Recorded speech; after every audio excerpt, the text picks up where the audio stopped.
Hola, ¿qué tal amigos? Un saludo jurídico desde la distancia. Mi nombre es Katiuska Pineda. El día de hoy compartiremos una información sobre el derecho internacional privado en Venezuela, específicamente sobre la forma de los actos. El acto jurídico es el acto humano, lícito, con manifestación de la voluntad, destinada a crear, a regular, a modificar o extinguir relaciones jurídicas. El acto jurídico es un hecho en que interviene la voluntad humana y es precisamente esa la intervención lo que el derecho tiene en cuenta para determinar su efecto. ¿Qué se debe distinguir en el acto jurídico? Se debe distinguir la capacidad de las partes, el consentimiento, la causa, el objeto y por supuesto la manifestación exterior. ¿Qué busca el acto jurídico? Bueno, busca la satisfacción de la protección del autor del acto, es decir, proteger al autor del acto, amparar a los terceros interesados, fortalecer la validez del acto, así como también los medios de prueba del acto, garantizar la expresión libre, consciente del compromiso contraído. Controlar, por supuesto, la correcta utilización del derecho privado por parte de los particulares. Bueno, etimológicamente el acto jurídico significa el lugar que rige el acto, interpretándose que se trata de su celebración. La doctrina precisó con acierto que la ley del lugar de celebración del acto es la que rige el propio instrumento. Este aforismo, locus legis actum, resume una de las primeras reglas elaboradas para resolver un conflicto de leyes. ¿Qué es la forma de los actos? Bueno, es toda manifestación de voluntad a la que un derecho le atribuye relevancia para que produzca ciertos efectos en los actos jurídicos. ¿Qué sucede? Que esta forma establece un principio o regla, el principio de locus regis actum, que ha sido adoptada por la costumbre y formulada en la mayoría de los ordenamientos jurídicos. Es decir, que la forma de los actos se rige por la ley del lugar de la celebración de los actos. ¿Cuántas formas de actos supone la doctrina? Bueno, es preciso dar a conocer que se dan 4 formas.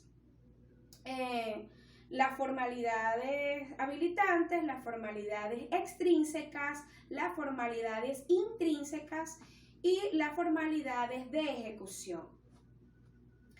En relación a las primeras, las formalidades habilitantes, pues con referencia de hacer capaces ciertos actos a algunas de las personas por su estado, pues sería pues las que son incapaces de realizarse. Estas están regidas por la ley personal, mientras que las formalidades intrínsecas, comprendidas por los requisitos materiales que deben observarse en la realización del acto, con la finalidad de hacerla, de manifestarse la voluntad de las partes, y se rige por la regla del locus regis actum. Pero también tenemos las formalidades intrínsecas, que constituyen esa esencia misma del acto, que no puede existir dicho acto sin perfeccionarse con la voluntad como tal. Y la formalidad de ejecución, que son las que no afectan la validez del acto, pero que sí requieren, para que el acto sea efectivo, del cumplimiento de ciertas formalidades ante las autoridades competentes. En relación a las categorías, se establecen 3 categorías. Tenemos las categorías formales, que son los actos jurídicos que adquieren pues, la relevancia de formales como tal. Las informales, donde el legislador deja librada la autonomía de la voluntad. Es la forma en la que las partes han de concertarlo. Y la tercera categoría es la aprobación de una autoridad pública. Pues estos actos requieren de la de la protocolización, bien sea a nivel de jurisdicción o a nivel notarial, ¿sí? Es importante preguntarse quién fundamenta la forma de los actos. Diferentes autores, tenemos diferentes concepciones, opiniones de diferentes juristas. Sin embargo, es Savigny quien expresa que la forma del acto jurídico debe ser reglada por el derecho local al cual ese acto está sometido. Así los contratos deberían hacerse en las formas legales exigidas en el lugar de su ejecución. Los matrimonios, por ejemplo, en el domicilio del marido, los testamentos en el domicilio del cujus. ¿Dónde se fundamentan las formas de los actos? Las formas de los actos se fundamentan en el Código Civil, en la Ley de Derecho Internacional Privado de Venezuela, específicamente en los artículos 37 y 38, así como también en el Código de Bustamante, por cuanto que allí también se señala la aplicación necesaria de este principio del locus legis actum. La regla del locus legis actum comienza a principios del siglo XIII, siendo aplicada por Bartolo y sus discípulos, pero concerniente a lo que es la validez local y también extraterritorial. Sin embargo, esta regla es reconocida por su origen en la escuela italiana, en la escuela francesa y en la escuela holandesa. Lo que es la aplicación de la regla locus legis actum. Supone entonces la determinación de su carácter tanto imperativo como facultativo. En relación al imperativo, pues debe aplicarse los actos jurídicos desarrollados fuera y dentro del país. O sea, pueden surtir efectos dentro del territorio nacional. Y facultativo, facultado por la negociación internacional, siendo este mismo efecto válido por el otro ordenamiento jurídico del otro país. Existen teorías que explican esta regla del locus legis actum. La primera, por sumisión forzada o voluntaria y momentánea del extranjero a la ley de su celebración. Esta es fundamentada por Story, Boop, Merlin y otros. Esta está fundamentada en la ley personal.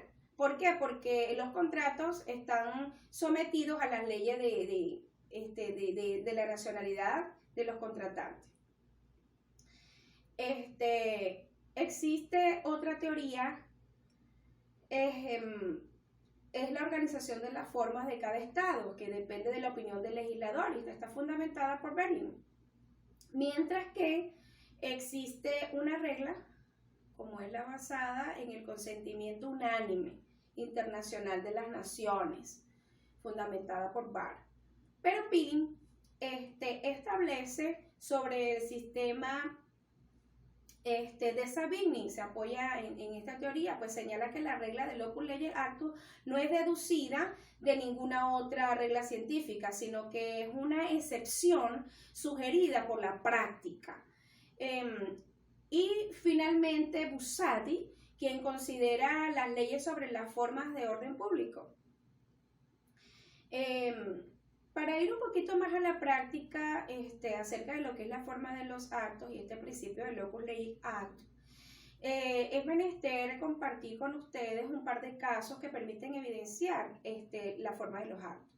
El primero de ellos, un recurso por infracción de ley, y el otro de ellos, un divorcio internacional. Veamos. En el caso 1, se trata de un recurso por infracción de ley, a partir del cual el Tribunal Supremo de Justicia, en sala de casación civil, en fecha 25 de febrero del 2004, declara sin lugar un recurso de casación anunciado por la sociedad mercantil Calzado Forever, en contra de la sociedad mercantil Sapiac Inversiones. cada uno de ellos con su respectivo representante judicial, pero en relación a la representación judicial de la parte demandada, se tiene duda en cuanto a la autenticidad de esta representación, de este poder dado a la abogada Olita Freites.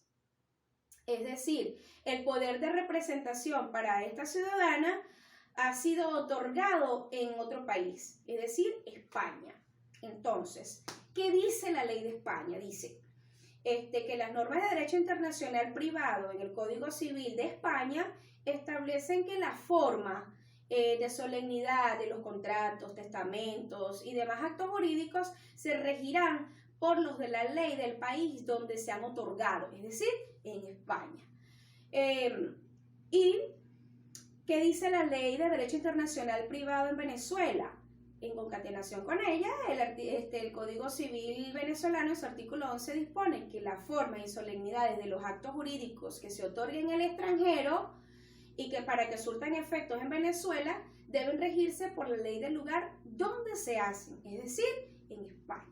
¿Qué significa? Que el otorgamiento del poder es auténtico y bajo el principio del locus legis acto, pues el funcionario consular de Venezuela en Bilbao, en España, cumplió con tales formalidades. En este caso, también se destacan las disposiciones contenidas en el artículo 1 del Convenio de La Haya, dada en 5 de octubre de 1961. ¿Y qué dice este artículo? Bueno, que en este convenio se suprimen las exigencias de legalización de los documentos públicos dados en el extranjero entre los estados partes. En este caso, ¿quiénes han convenido allí? Venezuela y España. En este caso, fíjense que se declara improcedente dicha denuncia. ¿Por qué? Porque no hubo una infracción de ley en cuanto a la interpretación del artículo 37 de la Ley de Derecho Internacional Privado de Venezuela. En relación al caso número 2, este es un divorcio internacional, el matrimonio fue celebrado en Venezuela y el divorcio se ejecutó en Argentina. El derecho aplicable para regir dichos extremos, este es el lugar de su celebración. Valoró en lo sustancial el juez Hacon que siendo que las partes han contraído matrimonio en la República Bolivariana de Venezuela, la cual forma parte del Convenio de La Haya de 1961, resulte suficiente para que en el momento del cual se desprende dicho acto surta efecto en el país. El mismo se encuentra legalizado por la autoridad local, es decir, ese sello de la apostilla de La Haya hace válido en Venezuela dicho divorcio, independientemente de que se haya ejecutado en España, en Argentina, no resultando por tanto obligado para que los contrayentes, necesariamente para que los excónyuges inscriban dicho certificado en el registro, ante el registro aquí en Venezuela.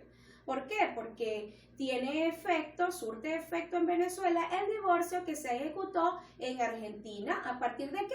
A partir de ese convenio dado en La Haya y ya descrito anteriormente. En este sentido, el ordenamiento jurídico venezolano en cuanto al derecho internacional privado se refiere, ejecuta la ley conveniente, aplicable, que más favorezca a las partes cuando se trata de aplicar la ley extranjera sin menoscabar el derecho interno. Es decir, se trata de la defensa de la soberanía del Estado patria. Muchísimas gracias, espero les haya servido. Hasta una próxima oportunidad.